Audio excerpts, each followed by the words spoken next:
ब्राह्मण अगर ब्राह्मणगिरी करता है, अगर वो बोलता है कि हम ये हैं वो हैं, तो उसको गाय सेवा करनी पड़ेगी, यज्ञ सेवा करनी पड़ेगी, ध्यान सेवा करनी पड़ेगी, भोजन प्रसादी लोगों को खिलानी पड़ेगी, दान करना पड़ेगा।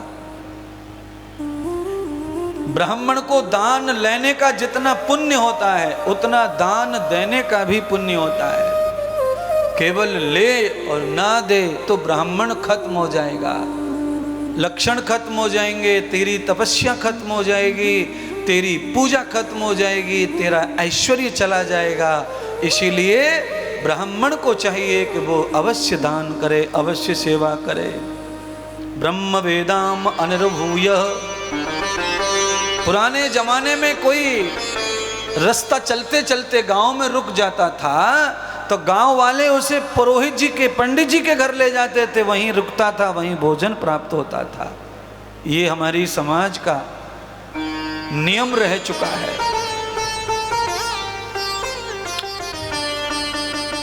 पंडित जी के घर में ले जाते थे। पहले गांव पंडित जी से चलता था, सब लोग पंडित जी की बात को मानकर काम करते थे। पंडित जी को पूछकर खेत में बीज बोते थे, पंडित जी को पूछकर ही का ससुराल मामा के यहाँ जाते थे। इतनी बूझ, इतनी पूछ पंडित की थी, आचार्य की थी। और आज उसी पंडित के लिए पाखंडी शब्द का प्रयोग जनता करती है। अंधविश्वास और पाखंड इतना फैला दिया है कि अब सच्चाई को भी लोग झुठलाते हैं, अच्छी चीज को भी लोग अंधविश्वास के रूप में देखते हैं। किसी ने पंडिताई में इतना अंधविश्वास घुसेड़ दिया है, इतना ज्यादा कि पूछो मत।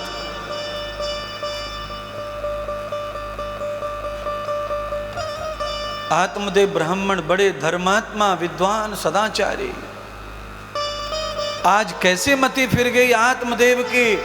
मन में तृष्णा पैदा हो गई, बुद्धि में तृष्णा पैदा हो गई पुत्र की, बच्चे की। धुंधली नाम की पत्नी ब्राह्मणी, जिसका दुर्भाग्य यह था कि वो मां बन नहीं सकती थी, इतनी दरिद्र औरत थी वो। कोई मां न बन सके, वो औरत दरिद्र हो ऐसा नहीं है, पर वो औरत दरिद्र थी इसीलिए मां नहीं बन पाई। इतनी कम बुद्धि की, इतनी लिच्चड़ बुद्धि की थी, नाम ही धुंधली है।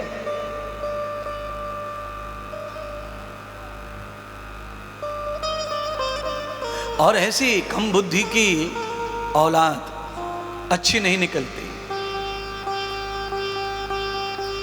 इसलिए मां विद्वान, धर्मात्मा, सदाचारणी चाहिए।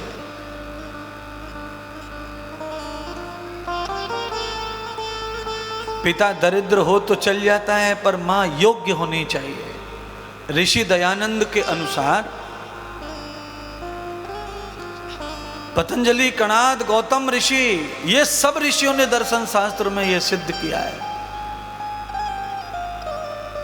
जिस समाज में, जिस घर में, जिसके जीवन में अगर स्त्री बुद्धिमान और विद्वान, धर्मात्मा, दानी और सेवा भावी है, उस घर को कोई डुबा नहीं सकता। उस घर में कभी भी भंवर नहीं पड़ेंगे, कभी डूबेंगे नहीं, कभी बंद नहीं आएंगे।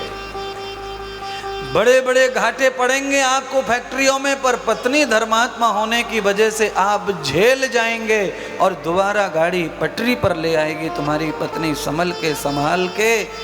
और जिस घर में औरत दरिद्र होती है, उस घर में तो देवता भी काम करते नहीं है। देवता भी नहीं काम करते, वहां आशीर्वाद देते। वहां बड़ी महिमा स्त्री की है।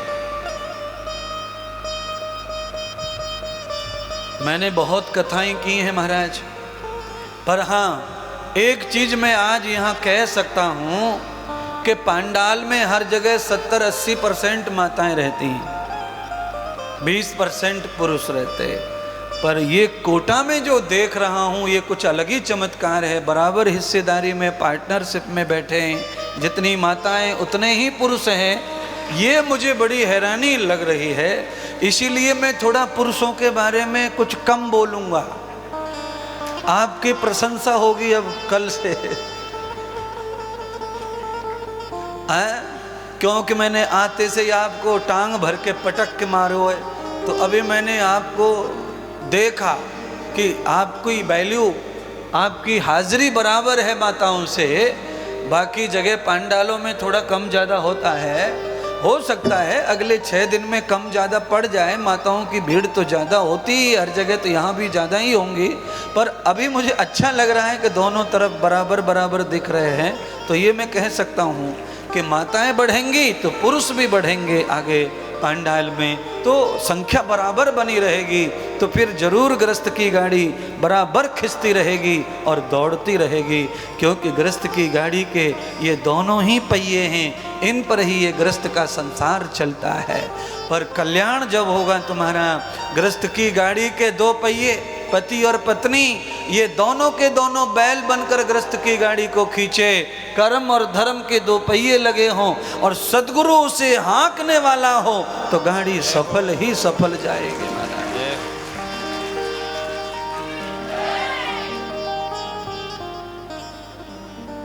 गृहस्थ की गाड़ी को हाँकने वाला सद्गुरु चाहिए।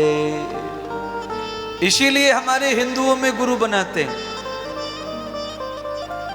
घर में ससुर है, दादा ससुर है, जिठे बड़े जेठ हैं, एक गुरु की और क्या जरूरत। इतने पूजनीय लोग घर में हैं, पर ये जितने पूजनीय लोग हैं इन सबको बिठा के गृहस्थ की गाड़ी गुरुदेव जैसे हाँकते हैं, वो ससुर जी हाँक नहीं सकते।